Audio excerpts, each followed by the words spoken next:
오늘 읽을 본문 말씀입니다. 에베소서 6장 13절에서 17절 말씀입니다.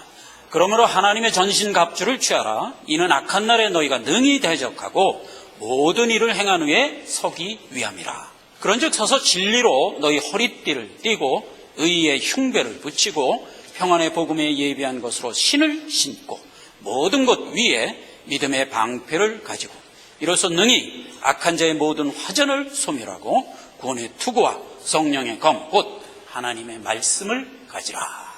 자, 이 말씀을 우리가 지금 여러 주째 살펴보고 있는 가운데 오늘은 14절에 있는 말씀 의의 흉배를 붙이라 하는 말씀을 중심으로 해서 은혜를 나누고자 합니다. 하나님이 우리를 구원하시고 우리에게 무엇을 주셨죠? 영생을 줬습니다. 근데 하나님이 우리에게 주신 영생은 진리를 준 겁니다. 그러니까 진리를 소유한 자는 하나님의 영생을 소유한 자가 되는 겁니다. 그래서 이 진리를 하나님이 예수님 그리스도를 통해서 세상에 막 이렇게 전파할 때 모든 사람이 그 진리를 듣지만 받는 자는 따로 있다고 그랬어요. 빌라도하고 대화할 때도 그렇게 얘기했잖아요. 내가 진리를 선포하러 왔지만 내게 속한 자만 진리를 듣는다 이렇게 돼 있잖아요. 그래서 하나님이 우리에게 영생을 선포했습니다. 이게 뿌린 거예요. 그러니까 진리를 뿌렸는데 그 영생을 누가 받더라고요? 하나님께 속한 자만 받더라 이거예요. 이게 이제 택한 자의 의미거든요. 이제 택한 자들이 그 진리의 말씀을 듣고 영생을 갖게 되는데 그것을 구원받았다 이렇게 얘기하는 거란 말이에요. 그런데 그 진리가 우리에게 와서 반드시 우리가 살아있는 생명체로 비유를 했을 때 그 진리가 우리 몸의 입장에서는 허리 부분이 되어야 된다 이거예요. 그렇게 이제 지난 시간에 우리가 이제 진리의 허리띠에 대해서 알아봤어요. 인체에서 허리가 제대로 역할을 갖지 못하면 어떻게 되죠? 기동을 못해요. 기동을. 걷지도 못하고 뭐 뛰지도 못하고 앉고 서는 일도 다 못합니다. 그냥 그 식물인간이 돼버리는 거예요. 그렇기 때문에 진리가 우리의 신앙 가운데 분명히 서 있지 않으면 뭐가 안 된다? 신행, 성화의 삶 자체가 안 되는 거예요. 그러니까 우리가 이제 믿음을 갖고 하나님이 우리에게 명한 성화의 삶을, 신앙생활을 살아가려면은 우리에게 분명하고 확실한 진리가 우리 안에 딱 각인이 돼 있어야 돼요. 하나님이 그걸 우리에게 씌워주신 거예요. 진리가 뭐죠? 간단합니다. 예수는 그리스도다. 이게 진리란 말이에요. 이 말이 우리가 구원 얻고 생명 얻은 것에 대한 전체적인 내용이에요. 예수는, 하늘에서 오신 하나님 예수는 그리스도다. 그리스도라는 말 안에 세 가지 의미가 있잖아요. 우리를 구원하신 구원자, 또 우리에게 늘 영의 양식을 주신 선지자, 또 우리의 죄를 늘 덮어주시고 깨끗게 해주시는 제사장. 왕이란 말이에요. 왕. 이제 그 그리스도다 이거예요. 그게 구원받은 사람이 반드시 그리스도로 거듭난 자들이란 말이에요. 생명 가진 자. 그래서 이제 진리 부분을 그렇게 우리가 허리 부분으로 이해를 해야 돼요. 그래서 허리가 고장이 나면 안 된다라는 생각을 우리가 이렇게 생각하면 안 됩니다. 우리가 신앙을 갖고 있는데 허리가 고장이 나서 신앙을 잃었다. 이런 일은 없는 거예요. 그렇게 비유를 한 것이에요. 허리가 그만큼 중요하고 네가 살아있는 동안 허리가 든든해야 하듯이 네가 이 땅을 살아가는 동안 내가 내게 준 진리를 너는 늘 네 마음속에 부여잡고 살아가는 자라고 선언을 하는 셈이에요. 그래서 우리의 진리는 변할 수가 없는 거예요. 예수는 그리스도다. 그건 뭐 딱 우리 안에 들어와 있는 거기 때문에 어떻게 변할 수가 없는 거예요. 그걸 우리가 믿음으로 갖고 있는 한 어떤 현상이 생긴다고 그랬죠? 지난 시간에 아주 그 중요한 문제예요. 세상에는 많은 이단 이설들이 있어요. 그게 막 나를 공격할지라도 전혀 그게 내 안에 들어와서 나를 어떻게 못해요. 내 안에 예수는 그리스도다 이걸 분명히 갖고 있는 한 그 어떤 속살거림이 나에게 엄습한다 해도 나에게는 상관이 없어요. 다 물리쳐 나가는 거예요. 근데 이게 분명치 않으면, 즉 구원받지 못한 자는 그 세상의 속살거림에 영향을 받아요. 그래서 그걸 쫓아가요. 이게 불신자의 전형적인 모습이에요. 그러나 신자는 지금 얼마나 신앙계를 강타하는 것 중에서 가장 큰 이설이 뭐냐면 다원주의거든요. 다원주의. 이거는요, 들으면 혹해요, 누구든지 혹해요. 근데 그 다원주의가 우리를 공격해도 우리에게는 소용이 없어요. 예수는 그리스도다. 여기에 다 저쪽이 돼버려요. 그러니까 우리가 넉넉히 물리칠 수가 있는 거예요. 그래서 진리 자체가 가지고 있는 능력이 뭐냐면, 세상에 여러 가지 이단 사설이 들어올 때 그것을 누가 격파한다? 내가 가지고 있는 진리가 격파한다고요. 그래서 진리에 대해서 고린도후서 10장 4, 5, 6절이 이렇게 기록하고 있는 걸 보시잖아요. 제가 한번 읽겠습니다. 우리의 싸우는 병기는 육체에 속한 것이 아니요 오직 하나님 앞에 견고한 진을 파하는 강력이라. 이게 우리가 가진 진리의 모습이에요. 모든 이설과 사설을 진리가 격파해버려요. 내가 격파하는 게 아니에요. 내가 가지고 있는 예수는 그리스도다라는 그 알미 격파를 하는 거예요. 어떤 이설이 들어와도 예수는 그리스도의 저촉이 되면 나에게는 소용이 없는 거예요. 그러니까 신앙이 든든히 서 있을 수밖에 없게 되는 거예요. 믿는 자예요, 그게. 불신자는 세상에 그럴듯한 이설이 들어오면 그냥 혹하죠. 왜 혹하죠? 예수는 그리스도다. 이 분명한 기둥이 없기 때문에 무너지는 거예요. 근데 우리에게는 있기 때문에 안 무너지는 거예요. 그 얘기예요. 그래서 모든 이론을 파하며 하나님을 아는 것을 대적하여 높아진 모든 것을 다 파하고 모든 더러운 생각을 다 사로잡아 결국 우리는 그리스도에게만 붙어있게 하느니라, 이거예요. 이게 우리의 믿음이 넉넉히 지켜지는 거예요. 이게 이제 진리가 갖는 의미였어요. 지난 시간 얘기를 너무 길게 했네요. 어쨌거나 그래요. 자, 오늘은 의의 흉배 부분을 살펴보려고 합니다. 자, 지난번에 이제 가장 중요한 허리에 결부시켜줬습니다, 진리를. 오늘은 의가 우리의 흉배에 있다는 얘기를 지금 전제를 하고 있습니다. 자, 일반적으로 사람이 가지고 있는 배와 가슴, 이 흉배는요, 굉장히 중요한 장기가 있는 것이고, 특별히 뭐가 있는 것이냐? 우리의 마음이 있는 것입니다. 마음. 그래서 인체적으로 볼 때 우리가 상하면 죽는 곳이 세 군데가 있습니다. 그게 이제 아까 얘기한 허리가 상하면 죽든지 식물인간이 돼요. 근데 이제 이 흉배를 다치면요, 죽어요. 반드시 죽어요. 이 흉배는 다치면 죽도록 돼 있어요. 우리 인체상으로. 그 다음에 또 하나 중요한 데가 있어요.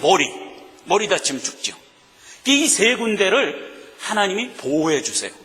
그러니까 이 세 군데, 그러니까 말하자면 영적인 얘기를 하는 거예요. 영적으로 흉배에 해당하는 마음을 하나님이 지켜주세요. 근데 그 지켜주시는 게 뭐냐면 흉배를 붙여준단 말이에요. 여러분 옛날 영화 같은데, 유럽 영화 같은데 보면 로마 군병들이 이제 군복을 입고 있는 모습을 보게 되는데, 그 군복을 입었다 벗었다 하는 장면을 이제 영화상에서 제가 보니까 어떻게 돼 있냐면 촉촉촉 이렇게 풀르고 떨컥하고 흉배를 떼내요. 근데 그 흉배가 어떻게 생겼냐면 남성들이 보통 이렇게 젖가슴이 이렇게 발달되어 있지 않습니까? 고기에 딱 맞게 흉배를 이렇게 꼴록꼴록하게 만들었어요. 그래갖고 딱 붙여. 그래갖고 이렇게 딱 매게 돼 있어요. 그렇게 하고 이제 전장에 나가서 하다가 전투 끝나서 이제 휴식 시간이 되면 그게 좀 답답하잖아요. 그러니까 이제 흉배를 이렇게 떨컥 척척 해서 풀러서 옆에 놓고 밥도 먹고 그래요. 그 흉배, 그걸 딱 붙이면 그 어떤 공격이 와도 내가 막는 게 아니라 흉배가 막는 거지. 말하자면 그런 의미를 우리에게 각인시켜 주는 거예요. 그러니까 우리가 가지고 있는 지금 의잖아요. 의가 내 이 흉배 속에 있는데, 마음 속에 있는데, 그 마음에 있는 것을 어떤 누가 와서 공격을 못하는 거예요. 왜? 딱 막고 있으니까. 그걸 이제 하나님이 우리에게 지금 이해시키는 겁니다. 그래서 우리의 이 마음, 지금 흉배를 마음인데, 이 마음에 반드시 우리는 마음을 지켜야 돼요. 왜 지켜야 되냐? 이 안에 하나님의 의가 들어있거든요.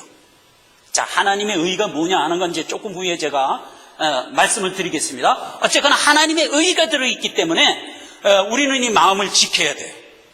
든든히 지켜야 됩니다. 그래서 잠언서 4장 23절에 보면 우리에게 지킬 게 많다는 거예요. 지킬 게 많은데 특히 뭘 지키라?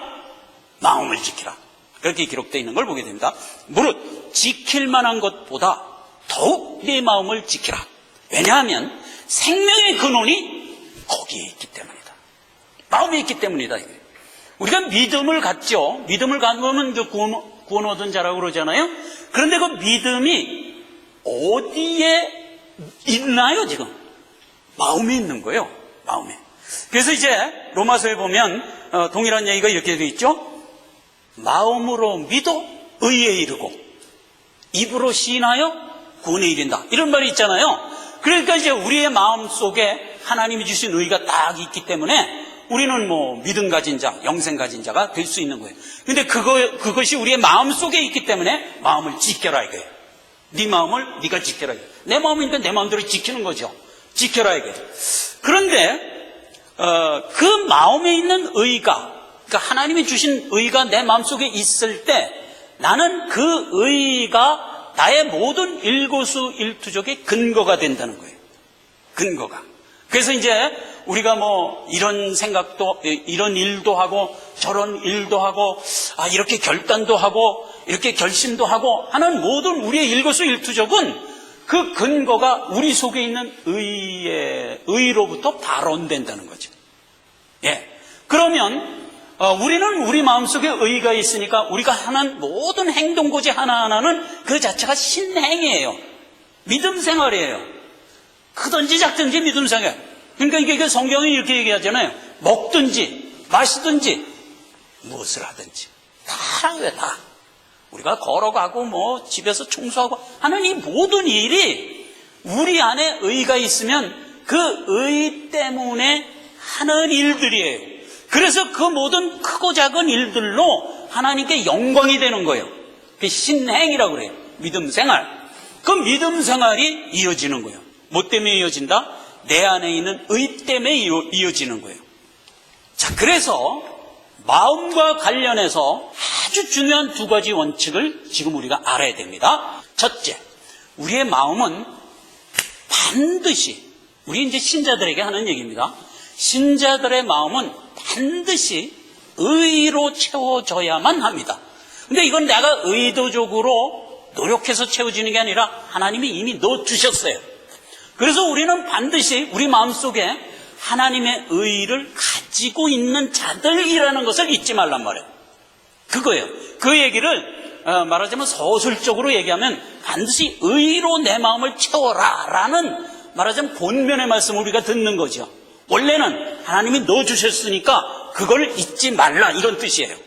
그 얘기를 예수님이 비유적으로 이렇게 얘기한 것을 우리가 주목하면 더 이해가 바를 겁니다. 누가복음 11장 24절에서 26절 사이를 제가 읽습니다. 여러분 복음서 읽었으니까 제가 읽으면 금방 생각날 거예요.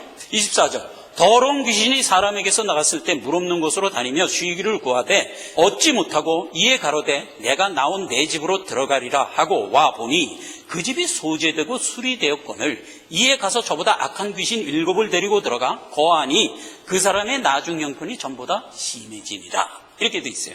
요거 이제 집을 비유해서 우리의 마음을 얘기해 준 거예요.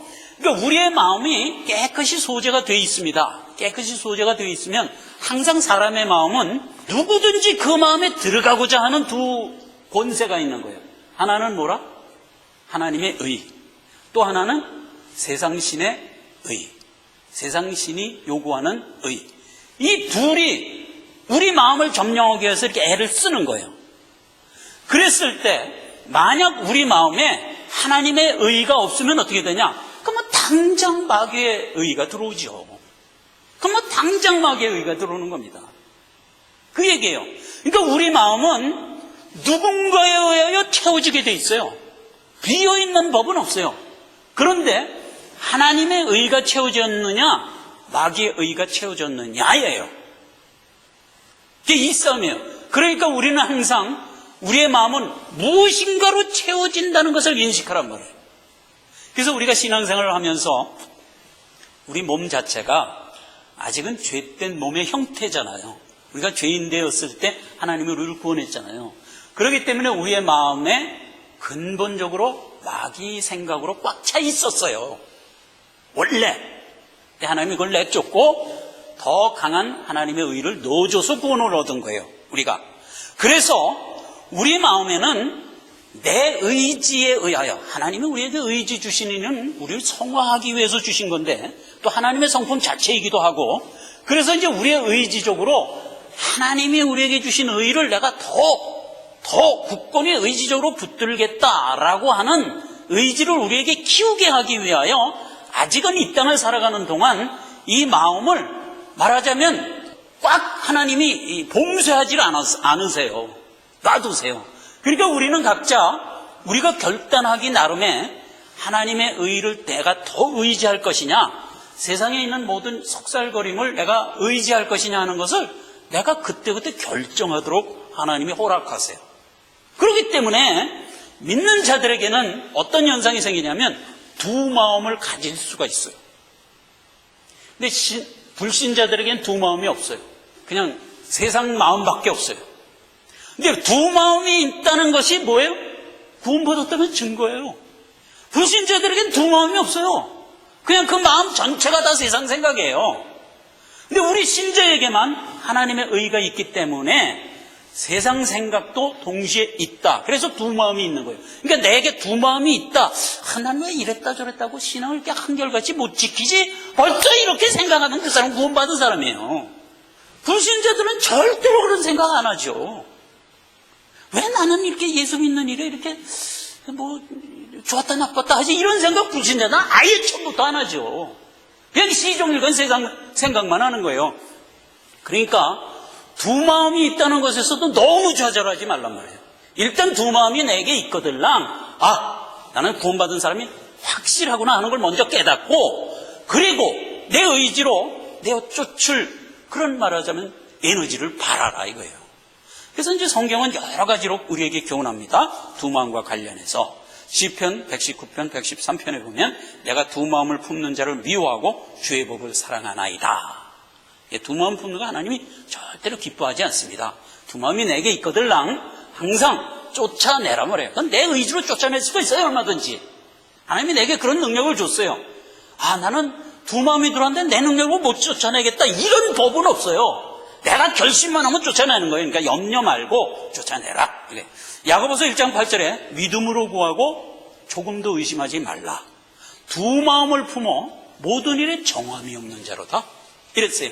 이랬다 저랬다 해버리면 무슨 일이 성화의 여정 가운데 되질 않아요.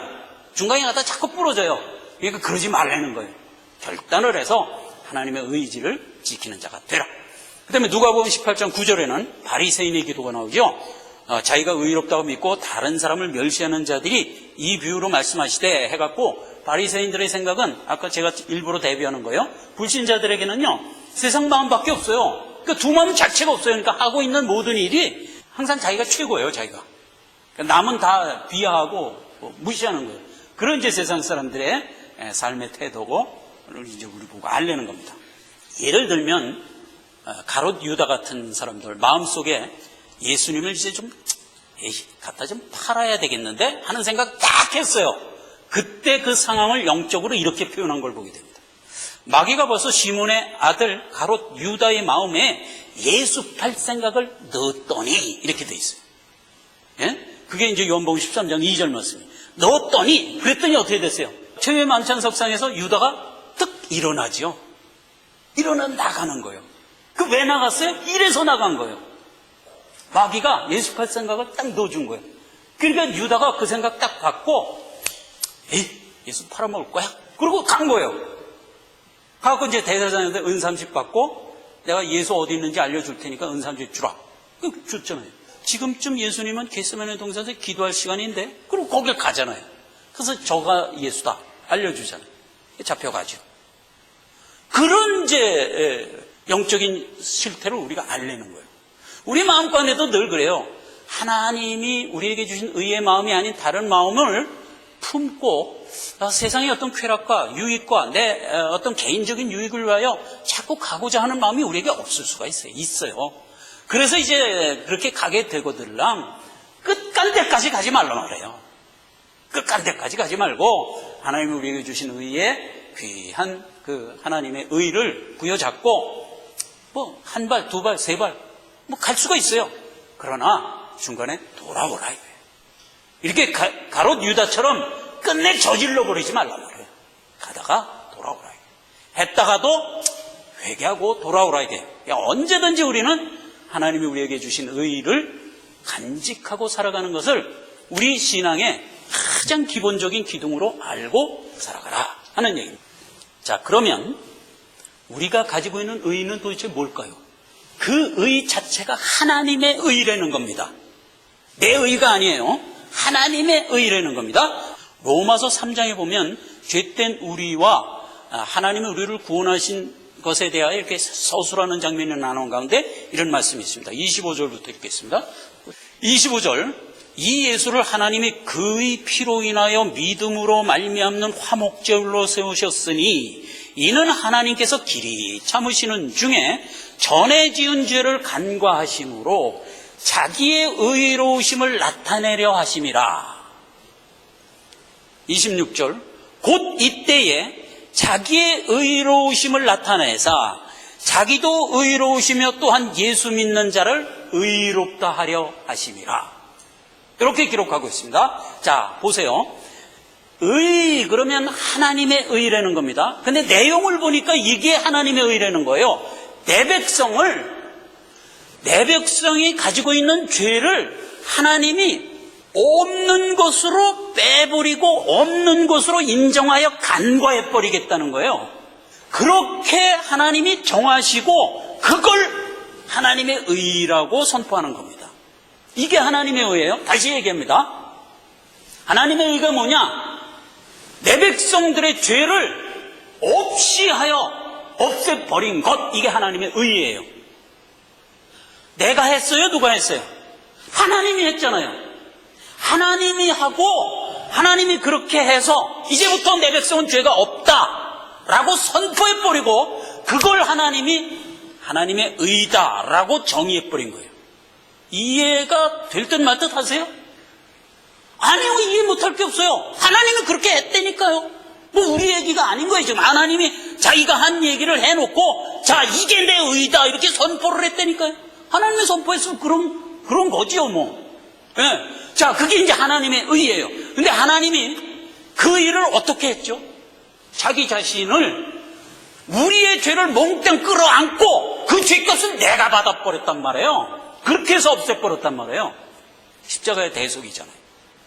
그렇게 해서 죄를 없애버리고 자, 이게 내 의다 이랬단 말이에요.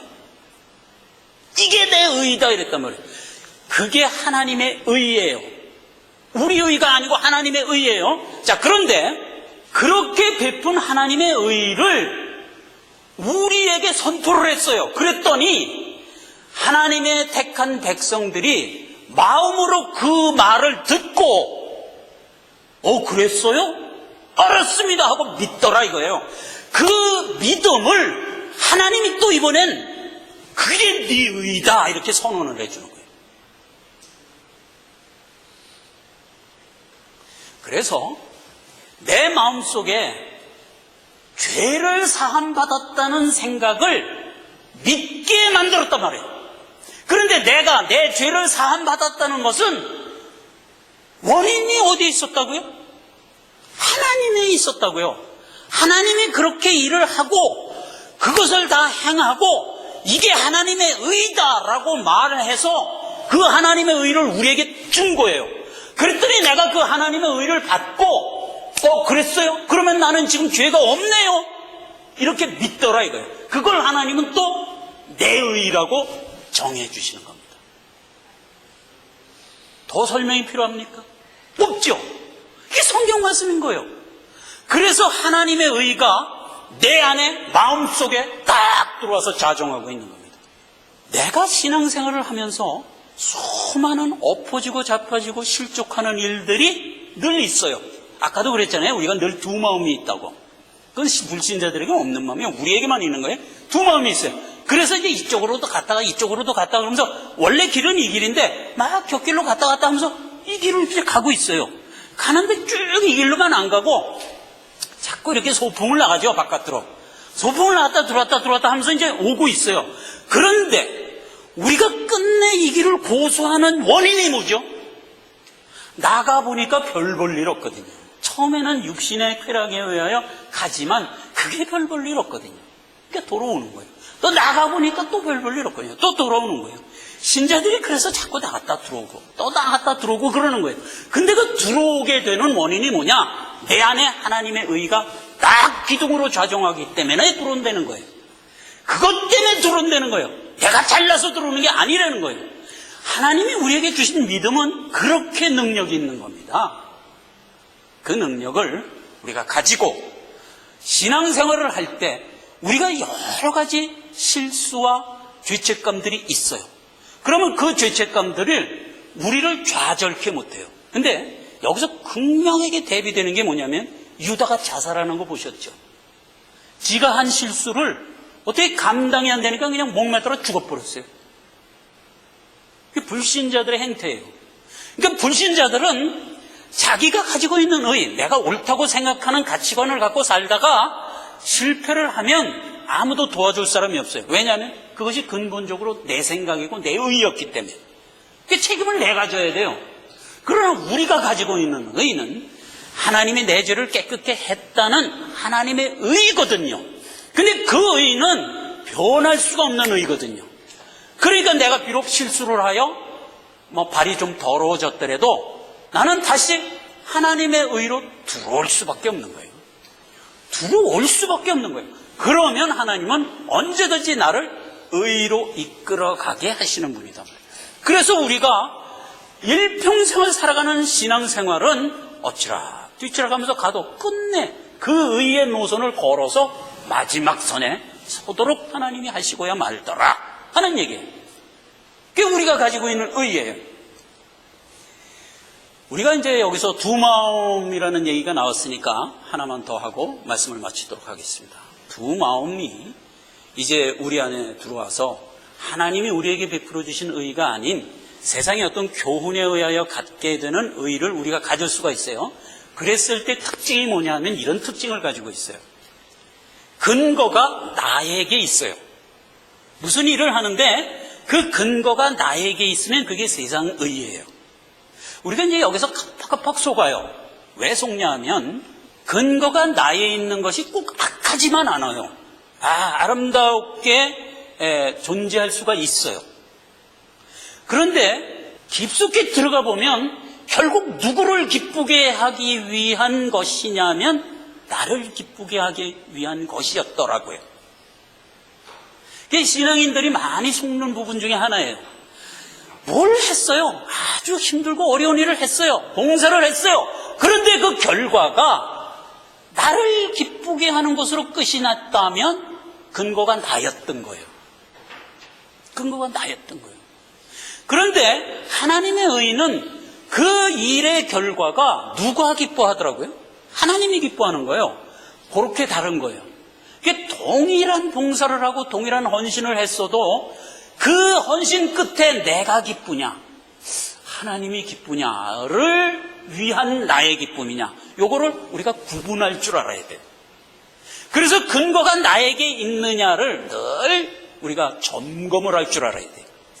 야, 이게 나를 위한 것이냐 나에 의한 것이냐 나의 것이냐 이걸 자꾸 점검하라는 거예요. 링컨 대통령이 게티스버그 명연설에서 여러분 기억하시죠? Of the people, by the people, for the people. 요걸 적용하란 말이에요. 나의 것이냐 나의 의한 것이냐 나를 위한 것이냐. 무슨 일을 할 때 늘 그걸 생각해. 그걸 생각해서 만약 답이 나로 나오면 내가 지금 이쪽 두 마음 쪽에 가 있었구나. 그거 돌아오시란 말이에요. 그런데 내가 한 일이 아주 하찮고 보잘것없는 일이라 할지라도 하나님의 일을 했냐 하나님을 위한 일을 했냐 하나님에 의해서 했냐로 결론이 되어 있거든. 여러분은 기뻐하시라고. 가진 믿음 가운데 걸어갔다라고 기뻐하시라. 이거는 어려운 게 아니에요. 내가 내 자신을 점검해 보면 남은 몰라도 나는 알아요. 근데 우리가 자꾸 뭘 의식하죠? 주변을 의식해요. 안 그렇잖아요. 저가 나를 뭐라고 생각할까? 저들이 나를 오해하지 않을까? 자꾸 이런 것 때문에 자꾸 합리화시키는데 그런 거 하지 말란 말이에요. 내가 딱 생각해서 그 결론이 나냐? 하나님의 의냐? 이에 의하여 for the, by the, of the를 갖다 붙여보란 말이에요. 그래서 결론이 하나님이거든 주변 의식하지 말고 용감히 나갈 줄 아는 우리가 되란 말이에요. 그렇죠? 예, 이게 신앙이네요. 신앙인은 자꾸 주변 의식해서 참 이거 해야 되는데 뭐 주변이 이상해질까봐 안 하고 이런 게 이제 이게 안 되는 거란 말이에요. 이게 이제 순수한 신앙이 되려면 그렇게 해야 돼요. 그렇죠? 그리고 또 그 결론이 나가 됐을 때 그것도 마찬가지예요. 주변 의식해서 끊지 못하지 말란 말이에요. 과감히 끊으시라. 그런 것을 이제 내 스스로가 결단하면서 가란 말이에요. 물론 100% 이걸 우리가 진행하지 못해요. 그러나 날마다 자라가면서 이 길을 걷는 우리가 되기를 바라겠습니다. 기도하겠습니다. 하나님 아버지 은혜를 감사드립니다. 하나님 오늘 우리에게 주신 의의 흉배 귀한 말씀을 우리가 접합니다. 우리에게 주신 의는 나에게서 난 의가 아니라 하나님께서 내게 주신 구속의 대속의 의인 것을 우리가 깨닫습니다. 이 귀한 의를 가지고 무슨 일을 만나든지 실망치 않고 좌절치 아니하고 하나님 앞에 당당히 나갈 수 있는 우리가 되게 해주셔서 이 성화의 길 가운데 우리가 마침내 꼴이 날 수 있는 우리 모두가 되게 하시고 이러한 우리의 삶의 태도가 주변의 빛으로 드러나게 하옵소서. 예수님의 이름으로 기도했습니다. 아멘. 예, 감사합니다. 다 같이 일어나셔서 찬송가 부르고 예배를 드리겠습니다.